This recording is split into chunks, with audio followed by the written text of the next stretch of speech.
Maybe a flurry or two as well. Clear and cold, 22 overnight. 14 at O'Hare, 14 Midway, 15 in Aurora as clouds roll in. Cloudy and 14 in Joliet. Your next news update is at 7. Chicago's Morning Answer continues next on AM 560, The Answer. Now, from the Signature Bank Studios.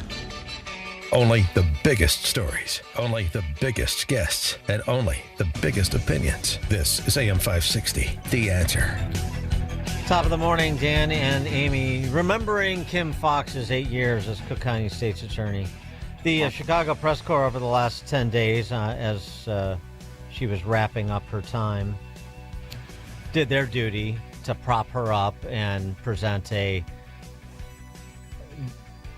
unbelievably generous review of her time, her tenure. I mean, this is what you're going to get when you like a CBS Chicago and you have like a hack like Dorothy Tucker do the interview. And frankly, Tia Ewing at Fox Chicago did the same thing. You know, what do? They play the black woman card. They play the race card.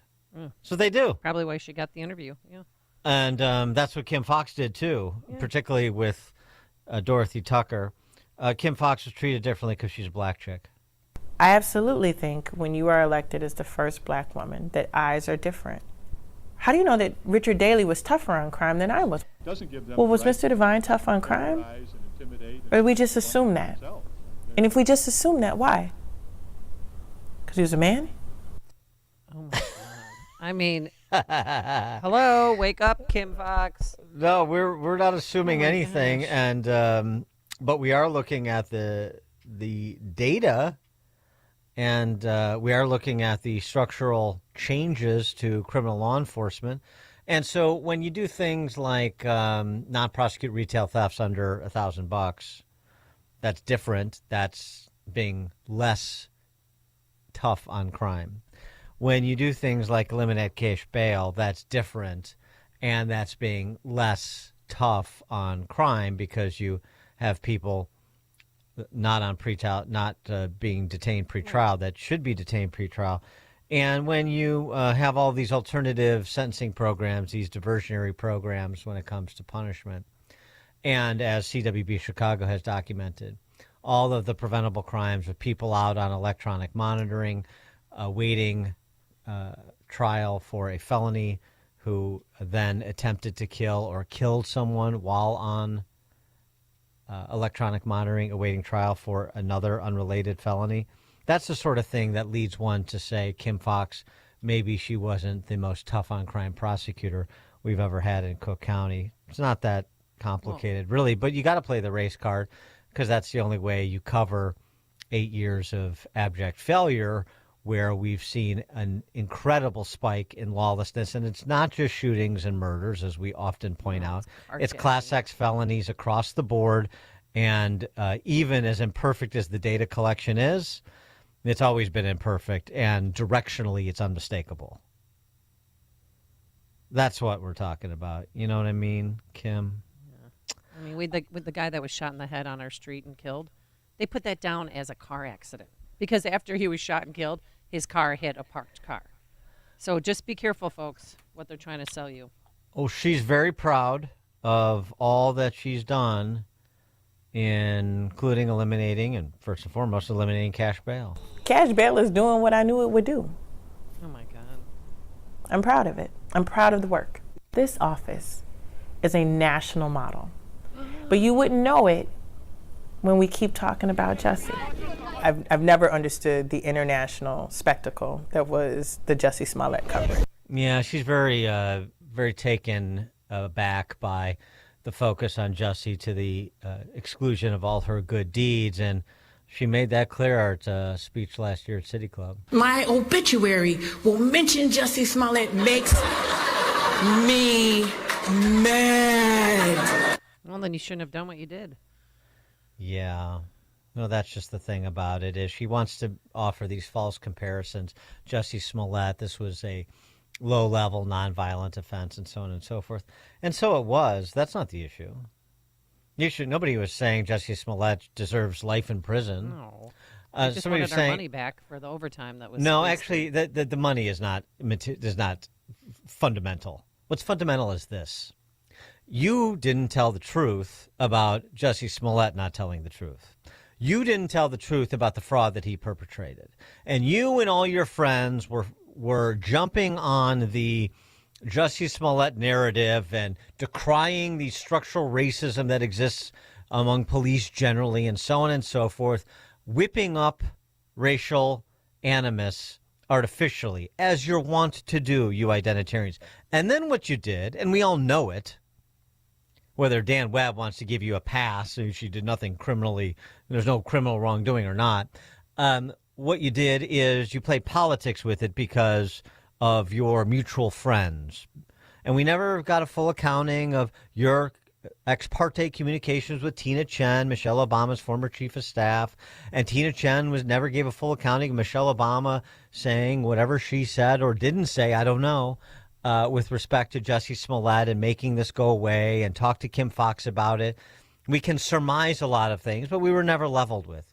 You were playing identitarian and celebrity politics with your office in some form or fashion, and we all know it, and you're lying about it, and you're doing worse. You're covering yourself with the race card and trying to hi-hat us by pretending we don't know what you did. That's what the problem is, Kim. For more on this, pleased to be joined by former Riverside Police Chief Tom Weitzel. Tom, thanks for joining us. Appreciate it. Hey, good morning, Dan and Amy. Your reviews of Kim Foxx's 8 years. Horrible.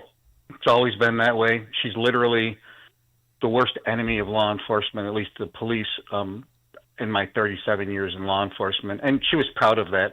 I attended many meetings where she spoke, and I wouldn't even call it speaking. She laid the law down as to what was happening under her administration.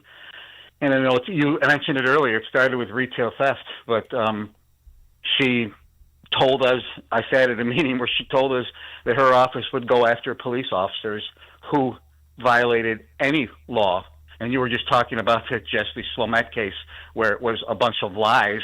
I sat in a meeting where she told that if her office caught an officer lying on stand, they would prosecute them to the fullest extent of the law, but it didn't apply to her office. Mm-hmm.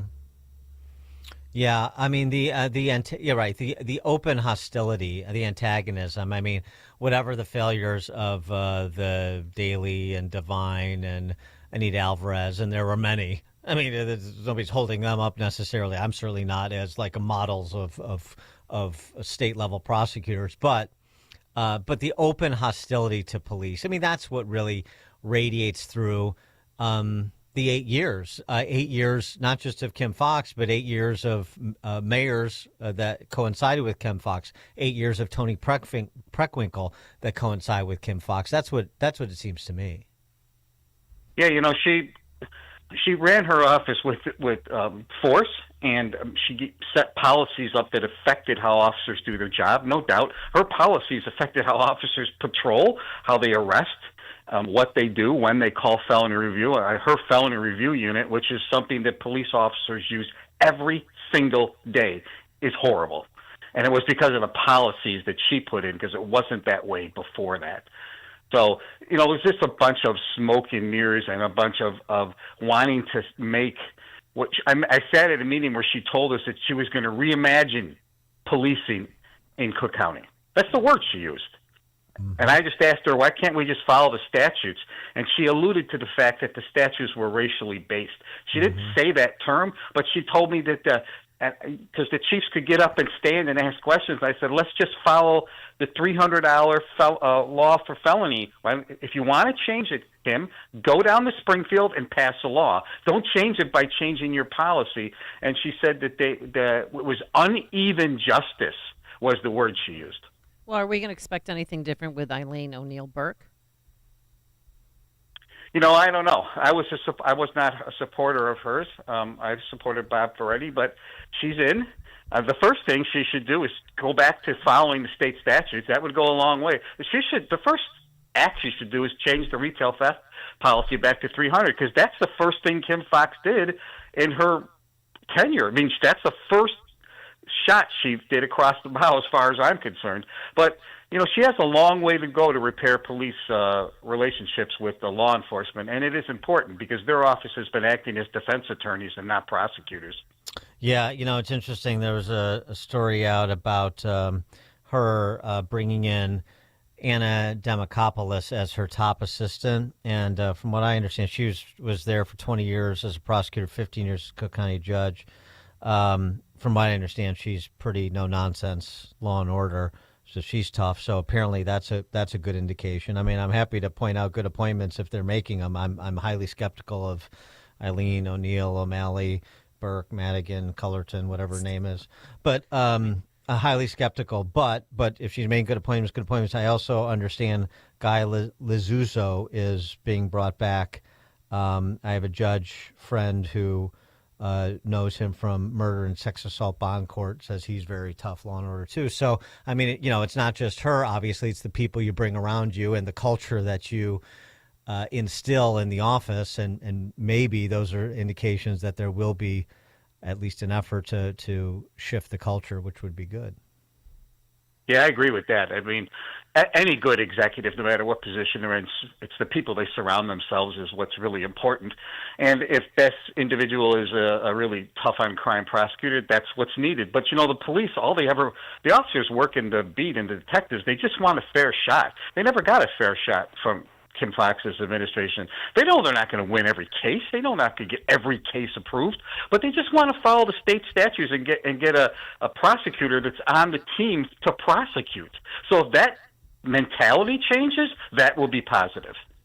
I wanted to get to your reaction too, because of course, attendant to her last week in office, another Cook County police officer was murdered in the line of duty. Talking about Oak Park detective Alan Reddens, who was murdered responding to a robbery call by, here we go again, a habitual offender.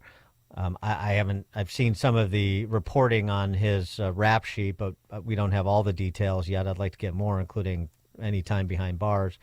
But your comment on the killing of Alan Reddens. Yeah, it's very sad. I'm well familiar with Oak Park. I was the Oak Park River Forest High School graduate. I know the town, and they have it's very difficult to police in Oak Park because of the culture there, and you probably know that it's a very progressive community. Yeah. It's 68%, a hard place to police. 68% of Oak Park residents voted to reelect Kim Foxx in 2020. Yeah. They really need to rally behind their police. I mean, it's terrible. And if you don't think that policies set by politicians affect the way that criminals interact with police, they're sorely wrong. It is. Now, they didn't pull the trigger, but the disrespect for law enforcement, the no accountability, all the policies that they put in to prevent officers from either protecting themselves or even arresting criminals, they know that. They're not. They somehow, I think politicians think that these criminals don't watch the news or read online or something. They know what's happening, and it's a culture of, disrespect and no accountability. And I mean, there are the details on his criminal history I read also, but there's a lot more. I only read the Chicago criminal history. He has an extensive criminal history, always fighting with the police, if you've noticed that. Multiple arrests for aggravated battery to a police officer, domestic battery, battery and resisting a police officer, and he's still out walking around. And the Safety Act specifically that's not a detainable offense anymore. So battering and injuring a police officer is not one of the detainable offenses. Safety Act, Kim Foxx, very proud of. I'm sure the Oak Park residents are very proud of Kim Foxx for being very proud, at least a supermajority of them. And in politics, too. I mean, I got to say that Oak Park police chief, I looked up some of her past statements, feeling the need to chime in on the Tyree Nichols case in Memphis, Tennessee, essentially doing the sort of typical racial politics, even though in that case it was black officers and a black young man.